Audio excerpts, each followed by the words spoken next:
tapi hilang ketaatannya kepada Allah, kan gitu. Tapi ketika dia memang hijrahnya karena Allah, mau makhluk menyakitin, mau dikecewain, dia tetap tidak meninggalkan ketaatannya, karena makhluk ujian. Orang hijrah pasti diuji. Umi, saya sudah hijrah, tapi dikucilin sama tetangga, dibilang lebay, dibilang sok solehah banget, ya, ih kayak ninja, kelihatan matanya doang, ya Bu ya. Gimana Umi, saya nggak kuat. Kalau hijrahnya karena Allah, kita nih punya dua tangan. Tangan kita nggak bisa buat nutupin mulut orang-orang yang mengusik kita, yang ngomongin kita A, B, C, D, nggak bisa. Mereka punya hak, tapi kita nggak akan dihisap atas apa yang mereka lakukan, nggak. Tapi kita akan dihisap dengan apa yang kita lakukan sendiri. Jadi tangan dua kita nggak perlu buat nutupin mulut orang-orang, nggak akan cukup. Tapi tangan kita, dua tangan ini buat nutupin dua telinga kita sendiri. Fokus sama kita. Ini, itu hijrah. Gak terdengar yang lain-lain. Bahkan di surat Al-Muzammil ayat 10 Allah katakan, bersabarlah kamu atas perkataan mereka tentangmu dan tinggalkan mereka dengan cara yang baik. Tuh kata Allah, orang hijrah pasti diuji. Ketika istri hijrah, suami belum hijrah, ya jangan ngerasa lebih benar, jangan akhirnya ngelawan sama suami, jangan. Tugas seorang istri dari hijrahnya itu doa. Karena ada 3 doa wanita nih Bu, yang doanya setara dengan doa 70 wali. 3 doa wanita yang doanya setara dengan doa 70 wali. Yang pertama, doa anak perempuan untuk ayahnya. Doain ayah kita. Kalian yang belum berumah tangga, Gen Z sebutannya, yang jomblo-jomblo, mana yang jomblo-jomblo nih? Yang masih jomblo mana nih? Jangan malu dong, angkat tangan yang setinggi-tingginya biar saya kelihatan. Kalau perlu berdiri. Saya lagi cari mantu nih, beneran, cepetan buruan. Giliran gini aja angkat tangan. Ibu-ibu nggak boleh angkat tangan. Masa ibu-ibu angkat tangan? Bu, buat Abizar, buat Abizar.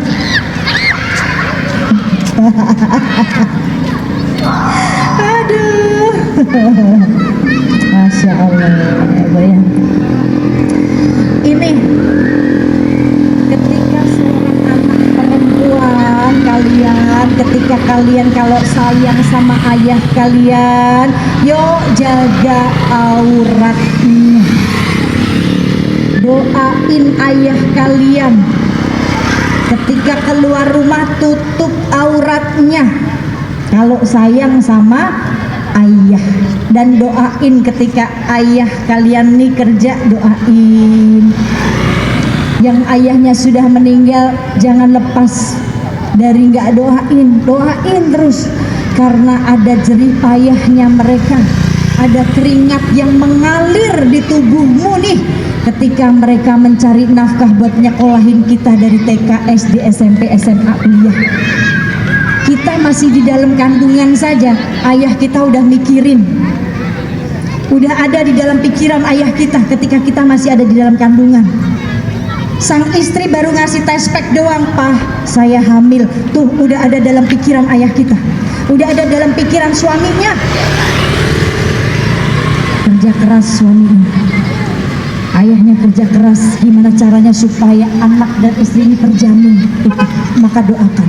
Yang kedua, doa seorang wanita yang doanya setara dengan 70 wali. Yang kedua, doa ibu untuk anaknya. Bu, Doain yang baik-baik buat anak. Mau anak itu lagi durhaka sama kita, mau anak itu lagi ngeselin kita, doain yang baik-baik. Jangan capek nggak doain. Jangan doa yang buruk, jangan. Apalagi disumpahin, jangan. Doain yang baik. Ya. Apalagi anaknya masih kecil-kecil kan kadang, aduh luar biasa ibu ya. Lari sana, lari sini, lagi ngaji, lari sana, lari sini. Diam nggak? Sini, duduk. Anak siapa sih? Bandel banget. Ya, dia yang lahirin, dia yang lupa itu anaknya. Oh iya. Dia yang lahirin, dia yang lupa ditanya anak siapa sih. Bandel itu sebuah doa, hati-hati bu. Takutnya nih anak nih ngerekam omongan ibunya, dikatakan bandel. Jangan, aduh nak soleh, bunda doain kamu jadi penghafal Quran ya. Walaupun lagi kesel tuh kan gitu. Nah, itu doa ibu buat anaknya. Terlahir ulama-ulama yang hebat, terlahir ulama-ulama besar atas doa seorang ibu. Imam Sudes, Imam Masjidil Haram, dari kecilnya sama bu, bandel, suka tumpah-tumpahin, buang-buangin debu nih, lempar-lempar debu sampai kena makanan ya yang mau dihidangkan buat tamu. Maka ibunya nggak marah, uminya nggak marah. Uminya doa, ya Allah nak, Umi doakan engkau jadi imam besar Masjidil Haram. Jadi kalau ibu lagi umroh haji, kalau lagi terawih tuh yang imamin beliau tuh Imam Sudes, yang murotalnya tuh merdu banget kita dengar. Nah itu maka doa Imam Bukhari dari kecil tuh ya, di dalam kandungan sudah dimimpikan bahwa nih anak nanti akan menjadi ulama besar. Ibunya terus ngedoain, maka jangan pernah lepas doain anak-anak kita. Yang ketiga, doa wanita yang doanya setara dengan 70 wali. Doa istri untuk suaminya. Doain bu yang kenceng. Tapi suami saya nggak soleh Umi. Ganti aja namanya soleh, susah amat ya, biar jadi suami soleh. Doain bu, doain, jangan dilawan, doain. Doa istri yang solehah ini setara dengan doa 70 wali. Maka ibu-ibu yang dirahmati Allah, waktunya hijrah. Lalu bagaimana supaya hijrah kita istiqomah? Tadi niatnya benerin, niatnya karena Allah. Istiqomah itu sulit bagi yang gak mau mempertahankan. Bagi yang fokusnya untuk akhirat, maka dia akan mudah untuk istiqomah. Dia gak akan sia-siakan waktunya. Istiqomahnya itu yang konsisten bu, walaupun sedikit bilangannya tapi terus menerus, itu istiqomah. Sholat duha walaupun cuma 2 rakaat, sehari 2 rakaat, besok 2 rakaat, besok 2 rakaat, itu istiqomah. Allah lebih seneng bu daripada hari ini jos banget sholat duha 12 rakaat, seminggu lagi baru sholat duha lagi, udah dirapel 1 minggu. Jangan ya bu ya, 2 rakaat, besok 2 rakaat, besok 2 rakaat. Maka ketika hijrah kita karena Allah, insya Allah Allah berikan kemudahan ya, jalan kemudahan, kebahagiaan, keselamatan, keberkahan hidup dunia dan akhirat. Jalannya dengan takwa. Jalannya dengan apa bu? Takwa. Yang Allah senengi kerjain, yang Allah nggak seneng tinggalin, itu takwa bu. Yang gampangnya kayak gitu. Yang Allah seneng tuh kerjain, karena itu yang bikin Allah seneng nih. Yang nggak bikin Allah seneng, yang bikin orang itu akhirnya jadi susah hati, tinggalin bu. Gibah, digibahin enak nggak bu? Bu, digibahin enak nggak? Terus ngapain gibah? Ngapain gibah? Kalau kita digibahin juga nggak enak, dan hal yang dibenci oleh Allah.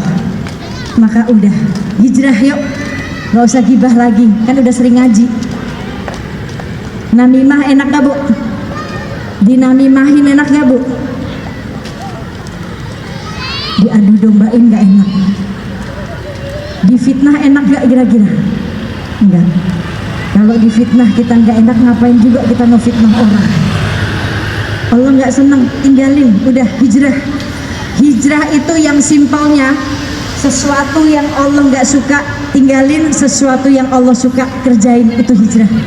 Dan setelah kita hijrah, jangan merasa paling benar sendiri, jangan merasa paling baik sendiri, karena sifat merasa paling baik itu nggak baik. Hijrah adalah memperbaiki diri untuk jauh lebih baik tanpa merasa paling baik dari orang lain. Insya baik. Ibu-ibu dan bapak-bapak yang dirahmati oleh Allah, saya safari dakwah ini hari kedua Bu. Hari pertama kemarin di Pekanbaru di Masjid Agung An-Nur, lalu tadi siang di Duri Riau, terus baru di sini. Besok saya masih ada 5 lagi Bu, 5 masjid lagi, masih 2 hari lagi saya di Pekanbaru. Ya, doakan. Bukan kemauan saya untuk hadir seperti ini, tapi ini semua sudah digariskan oleh Allah. Mungkin dulu ibu-ibu, bapak-bapak taunya yang jadi pendakwah itu suami saya. Ya, betul. Yang dikenal suami saya. Gak ada yang tahu saya, gak ada yang kenal saya. Saya di belakang layar aja, jadi ibu rumah tangga. Tapi ketika ketetapan Allah berlaku, yang saya nggak bisa nolak, yang saya nggak bisa menghindar, walaupun ketetapannya, kehendaknya Allah tuh, ya Allah kok gini banget sih. Ya, kan kadang kita suka begitu sebagai manusia. Ketika ditetapkan, dikasih kehendak Allah seperti ini, kadang kita, ya Allah, saya maunya gak kayak gini, saya maunya diujinya gak kayak gini ya Allah. Padahal kata Allah, itu yang terbaik buatmu. Karena yang menurut Allah baik, pasti baik buat kita. Tapi yang menurut kita baik, belum tentu baik dalam pandangan Allah. Jadi hidup, ikuti maunya Allah, jangan ikuti maunya kita. Karena kita banyak maunya, betul nggak? Betul nggak kita banyak maunya? Pengen ini udah dapet, pengen ono belum dapet, pengen itu manusia. Tapi hiduplah sesuai dengan maunya Allah. Nerimo, rela dengan kehendaknya, supaya apa? Supaya Allah pun ridho memberikan kehendaknya buat kita. Ketika Allah ridho, jalan kita dimudahin Bu. Jalan rezeki mudah, ibadah mudah. Ketika Allah udah ridho, kan kita hidup cari ridhonya Allah. Cari apa lagi Bu? Orang-orang yang hidupnya sukses di dunia bukan dia yang sudah punya jabatan, bukan dia yang sudah punya rumah mewah, mobil banyak, bukan. Orang-orang yang sukses hidupnya di dunia, ketika akhir hidupnya Allah ridho, dia husnul khotimah. Itu orang yang sukses. Karena semuanya bakalan kembali ke Allah, betul nggak Bu? Dengan cara kita masing-masing. Ada yang husnul khotimah, ada yang su'ul khotimah, nauzubillah. Semua bakalan kembali, semua bakalan pulang. Pulangnya naik kendaraan masing-masing, pulangnya dengan keadaan yang Allah sudah tetapkan. Tapi kita minta, kita pengen ditetapkan dalam keadaan yang baik, meninggal di hari yang baik, lagi ibadah, bukan lagi maksiat, Allah ridho, jalannya mudah. Ini orang yang sukses.